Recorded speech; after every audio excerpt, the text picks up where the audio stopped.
এক স্বামীহারা মা একা থাকেন টিনশেডের একটা ছোট্ট বাসায়।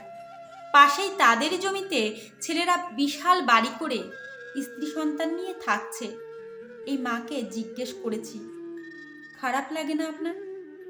মা বললেন, দোষ আমাদেরই। এ কথা কেন বলছেন? আমরা ছেলেদের মানুষ করতে পারিনি।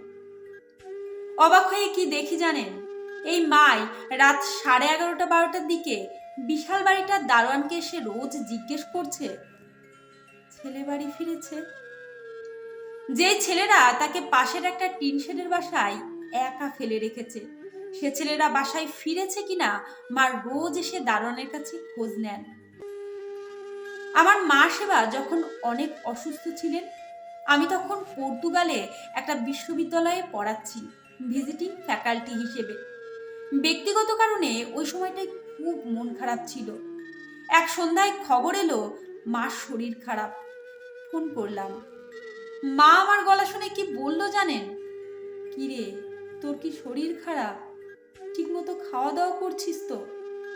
মা, তুমি এই শরীরেও আমার কথা চিন্তা করছো? মায়ের সাথে এটাই ছিল আমার শেষ কথা।